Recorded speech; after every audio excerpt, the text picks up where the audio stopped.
नमस्कार दोस्तों, स्वागत है एक बार फिर से आपका हमारे चैनल कैच करो पे। तो दोस्तों, बिहार पुलिस की तैयारी कैसी चल रही है आप लोगों की? कमेंट में ज़रूर बताइएगा।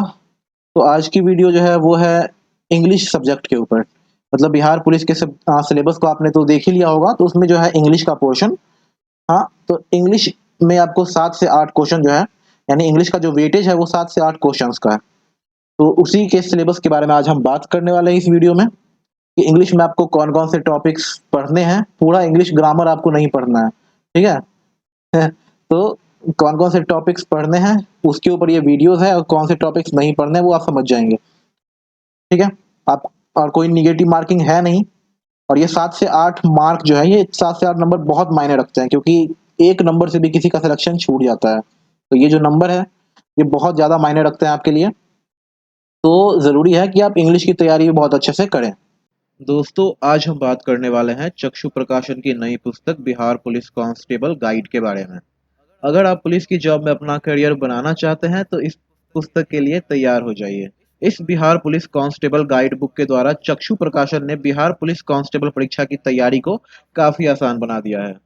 यह पुस्तक पूरी तरह से नए सिलेबस पर आधारित है, जो कि आपको संपूर्ण सामग्री प्रदान करती है। यह एक अद्वितीय पुस्तक है जिसमें परीक्षा की तैयारी के लिए सभी महत्वपूर्ण टॉपिक्स का संग्रह है। इसमें बिहार पुलिस कांस्टेबल परीक्षा के सिलेबस पर आधारित प्रश्न पत्र, पिछले वर्षों के हल प्रश्न पत्र और उनके व्याख्यान के साथ-साथ सभी महत्वपूर्ण टॉपिक सम्मिलित है। इस गाइड में आपको 3000 प्लस बहुविकल्पीय प्रश्न और पिछले वर्षों का 5 सॉल्व पेपर भी मिल जाता है। और इस गाइड में आपको संपूर्ण सिलेबस भी विस्तार से बताया गया है, जो कि आपकी तैयारी को सही दिशा प्रदान करती है। तो यहाँ पे आप देख सकते हैं, ये संपूर्ण सिलेबस आपको प्रदान किया गया है।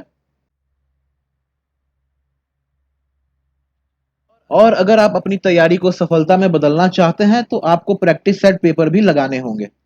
इसीलिए चक्षु प्रकाशन ने बिहार पुलिस कांस्टेबल परीक्षा का एक प्रैक्टिस सेट पेपर भी प्रकाशित किया है।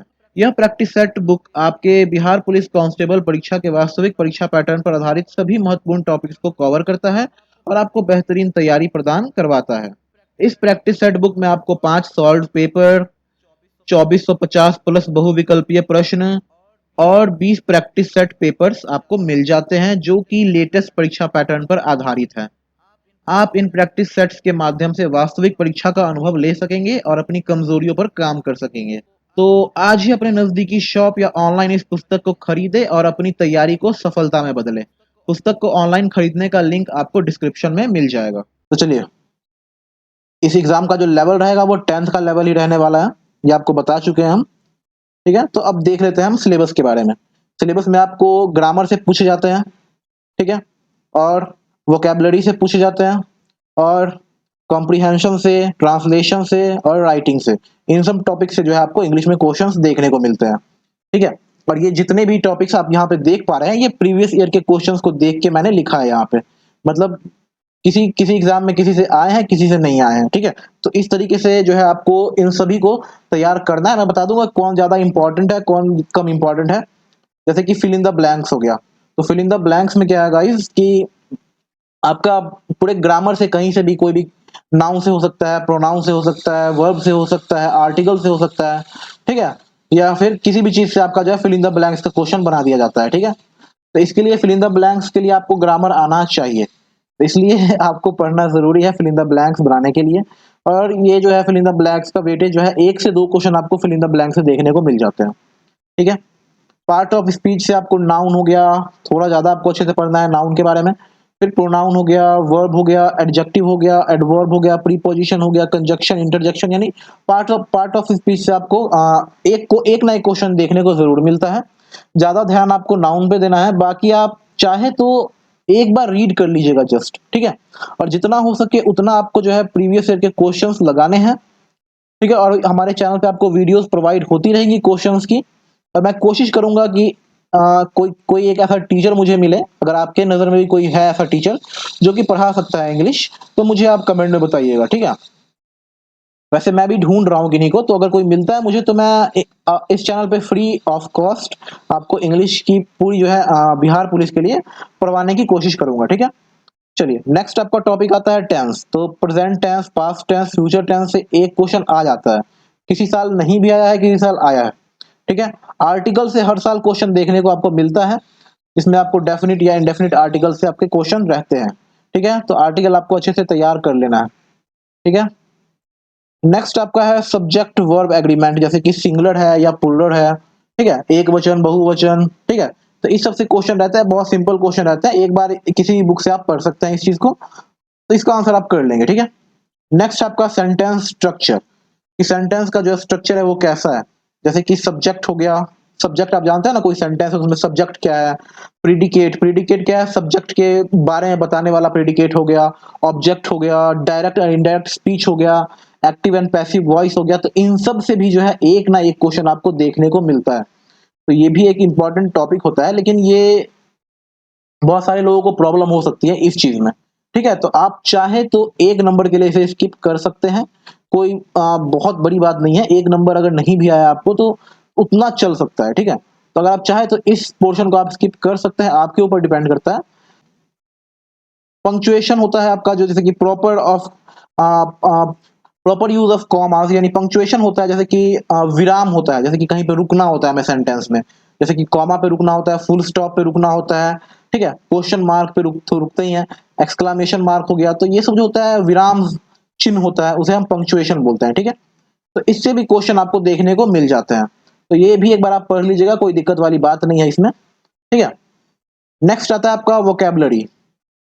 वोकैबुलरी से ज्यादातर क्वेश्चन आपको देखने को मिलते हैं, जैसे सिनोनिम्स हो गए या फिर एंटोनिम्स हो गए। तो इसमें जैसे कि सिमिलर वर्ड होते हैं या फिर उल्टे वर्ड होते हैं। सिनोनिम हो गए, हिंदी में बात की जाए, सिनोनिम का मतलब क्या हो गया, पर्यायवाची शब्द, और एंटोनिम का क्या हो गया, विलोम शब्द। ठीक है, तो वही चीज होता है, एक बार आपको रीडिंग मार लेनी है, या आप रट भी सकते हैं। ज्यादा टाइम आपके पास तो रट लीजिएगा, किसी बुक से आप रट लीजिएगा, अच्छा रहेगा। नहीं तो टाइम बचाना चाहते हैं तो एक दो बार रीडिंग मार लीजिएगा, और आपके पास वहां पे क्वेश्चन में ऑप्शंस तो रहते ही, उतना आपको दिमाग में आ जाएगा कि क्या सही होगा। उसके बाद आ गया वन वर्ड सब्स्टिट्यूशन, यानी कि अनेक शब्दों के लिए एक शब्द यूज करते हैं हम। जैसे कि अगर बात की जाए स्टडी ऑफ लिविंग थिंग्स, तो हम क्या कह सकते हैं, बायोलॉजी कह सकते हैं, है ना। स्टडी ऑफ प्लांट क्या कह सकते हैं हम, तो कमेंट में बताना है। चलिए, आइटम्स एंड फ्रेजेस क्या होते हैं, तो जैसे कि मुहावरे या लोकोक्तियां हो गई, उससे भी आपको क्वेश्चंस देखने को मिलते हैं। ठीक है, तो ये भी आपको चाहे तो आप रट सकते हैं किसी भी ग्रामर के बुक से, या फिर रीडिंग मार लीजिएगा तो काम चल जाएगा आपका। अगर आप पढ़ाई में थोड़े होशियार हैं, अच्छे हैं, तो आपको बस एक बार रीडिंग मार लेना है इन सब चीजों का। और नेक्स्ट हमारा वर्ड कॉमनली मिसस्पेल्ड और कंफ्यूज्ड। तो ऐसे कुछ वर्ड होते हैं जो कि कॉमन होते हैं, या फिर उसका स्पेलिंग गलत होता है, मिसस्पेल्ड होता है, यानी कि उनका स्पेलिंग गलत करके लिख देते हैं वो। और जैसे कि कोई वर्ड है, उसका चार ऑप्शन दे देगा, आप बोल देगा कि कौन सा स्पेलिंग गलत है या फिर कौन सा स्पेलिंग सही है। ठीक है, तो इस टाइप के जो है आपको क्वेश्चंस देखने को मिलते हैं। अब नेक्स्ट आता है हमारा वर्ड फॉर्मेशन, जैसे कि creating new words using prefix and suffixes. तो ये प्रीफिक्स क्या हो गया, जैसे कि उपसर्ग और प्रत्यय आप जानते हैं, तो वर्ड के पहले जो लगता है उसे हम प्रीफिक्स बोलते हैं, और वर्ड के लास्ट में जो लगता है, अंत में लगता है, उसे सफिक्स बोलते हैं।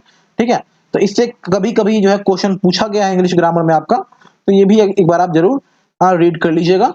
ठीक है, तो वीडियो पसंद आई हो तो एक लाइक जरूर कीजिएगा। चैनल पे पहली बार आया है तो चैनल को सब्सक्राइब जरूर कर लीजिएगा। तो ऐसे वीडियोस देखने के लिए चैनल पे बने रहिए। मिलते हैं आपसे अगले वीडियो में, तब तक के लिए गुड बाय, टेक केयर।